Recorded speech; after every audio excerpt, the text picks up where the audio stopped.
So today we are continuing our look through the kidney. So we've done the glomerulus and the Bowman's capsule, and then last lesson we looked at reabsorption in the proximal convoluted tubule. So today is all about control of water, starting off with the loop of Henle. So as the specification says, you need to be able to explain using water potential terminology the control of water content in the blood with reference to the role of the kidney, osmoreceptors and hypothalamus, and the posterior pituitary gland. Now we'll get on to those two parts in the next lesson, but for today we're just going to concentrate on the loop of Henle. So a quick recap. What are the key points of ultrafiltration? So if you remember, the key points for ultrafiltration were that it was based purely on size. Anything with a relative molecular mass smaller than 70,000 was filtered due to an increase in hydrostatic pressure because of a larger efferent blood vessel compared to the afferent blood vessel. So things that are filtered into the Bowman's capsule to make the glomerular filtrate are water, urea, ions, glucose, amino acids. So they are filtered through into the Bowman's capsule to make up the glomerular filtrate. That then passes into the proximal convoluted tubule where selective reabsorption takes place.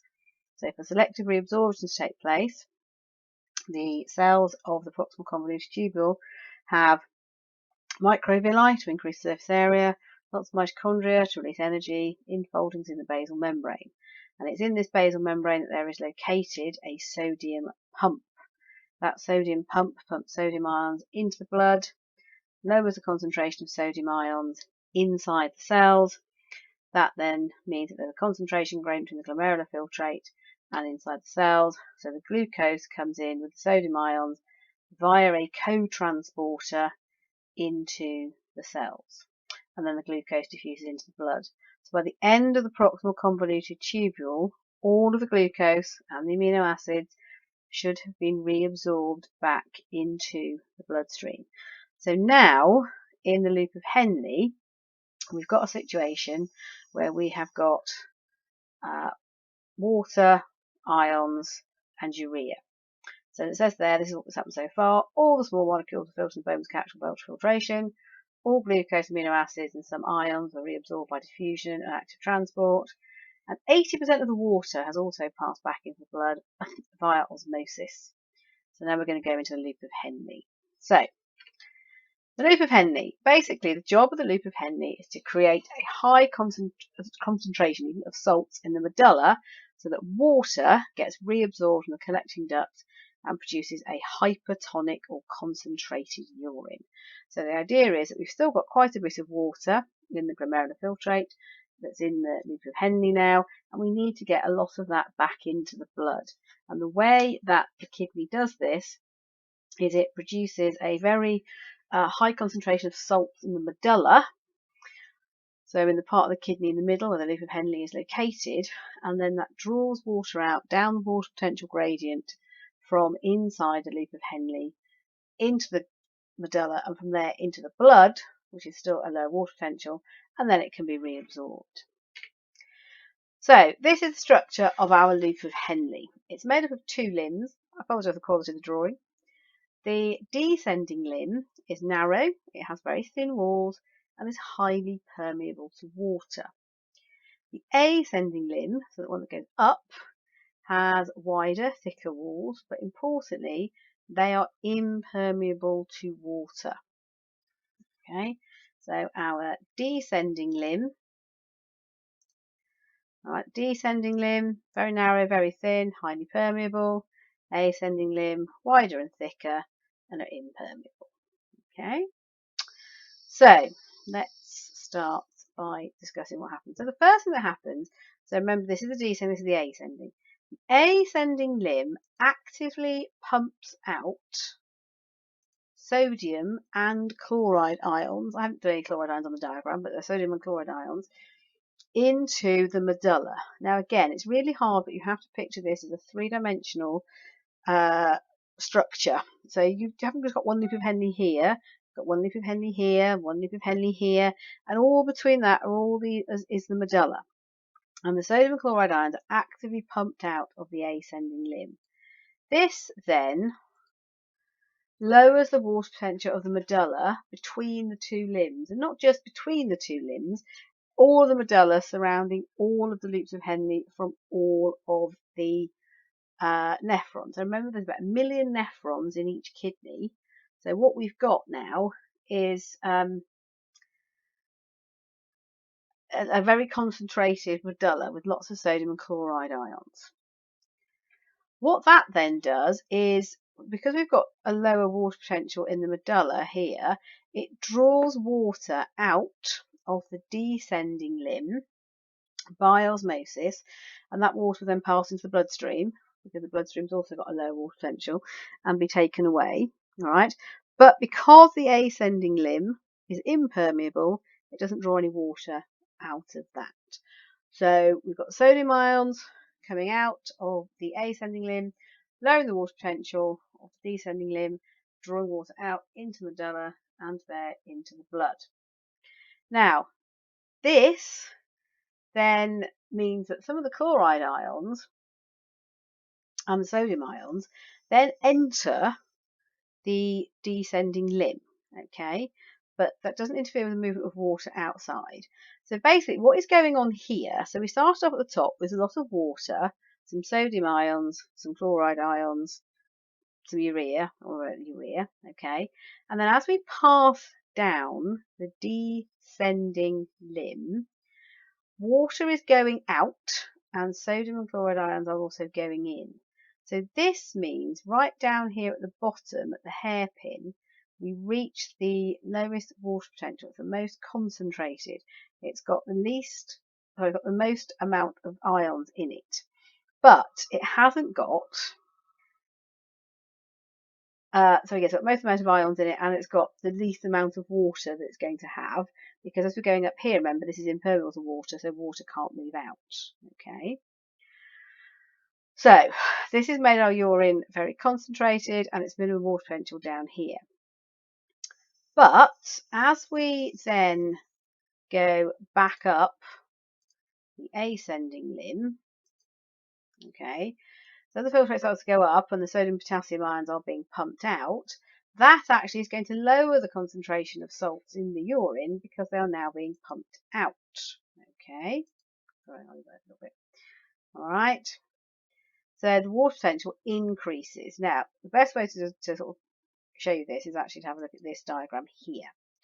So this is it. Now, these numbers here show us the values in the loop of Henle, the concentration of the filtrate in milliosmoles per kilogram of water. So basically, this is the most concentrated, this is the least concentrated. Now, concentration of ions or salts in the urine is different from the volume. So basically, we start off up here, we've got a lot of water and quite a lot of salts.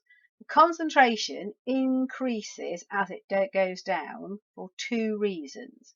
One, water is going out. Two, sodium chloride ions are going in. So when it gets here, it's at its most concentrated. It's also pretty much lost all the water that it's going to lose via the loop of Henle.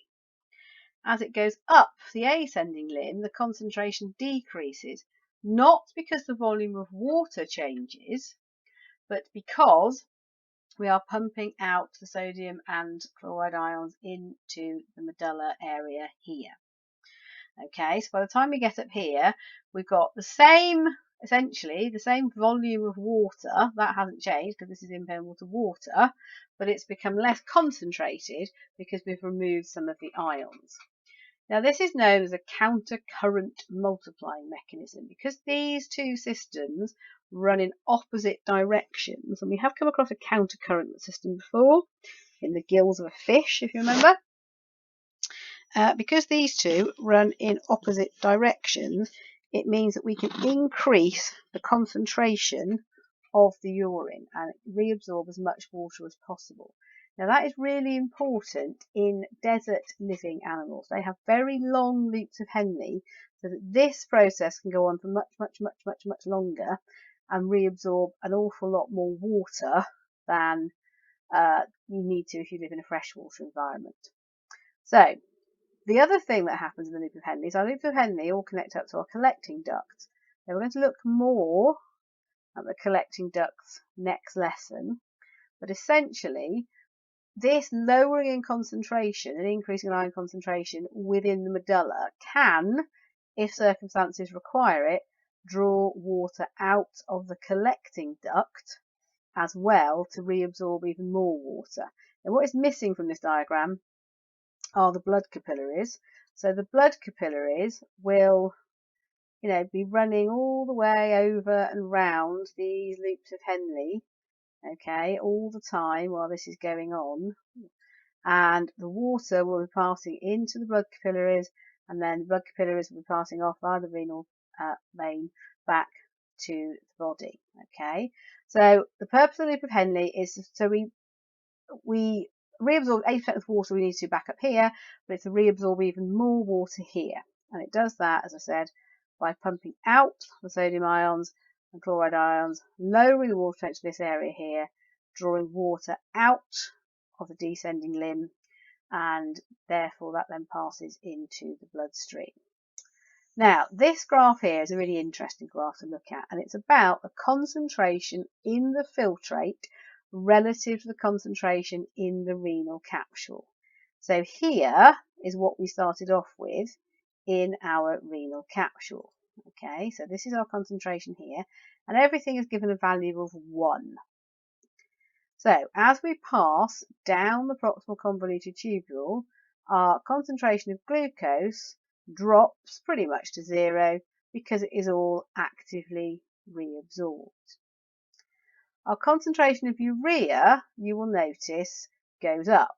But the key thing about this to remember is the amount of urea. So the individual urea molecules you've got, they don't really change.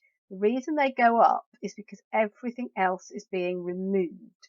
So water is being removed, ions are being removed. So that means their relative concentration goes up. Now, sodium ions, nothing really happens to them in the proximal convoluted tubule. They go up in the descending limb because they're passing in, down in the ascending limb because they're being pumped out, and then here again their concentration starts to go up because things are leaving the filtrate. Water is leaving the filtrate, so eventually they will start to go up. So we have then entered the distal convoluted tubule. Distal convoluted tubule, all this is all you need to know about the distal convoluted tubule. Sodium ions are pumped out, potassium ions are pumped in. We fine tune the pH of the blood by selective reabsorption of some minerals. All we need to know about distal convoluted tubule. So now we are in a position to talk about what happens in the actual control of this mechanism, control of water, and that will take place in the next lesson.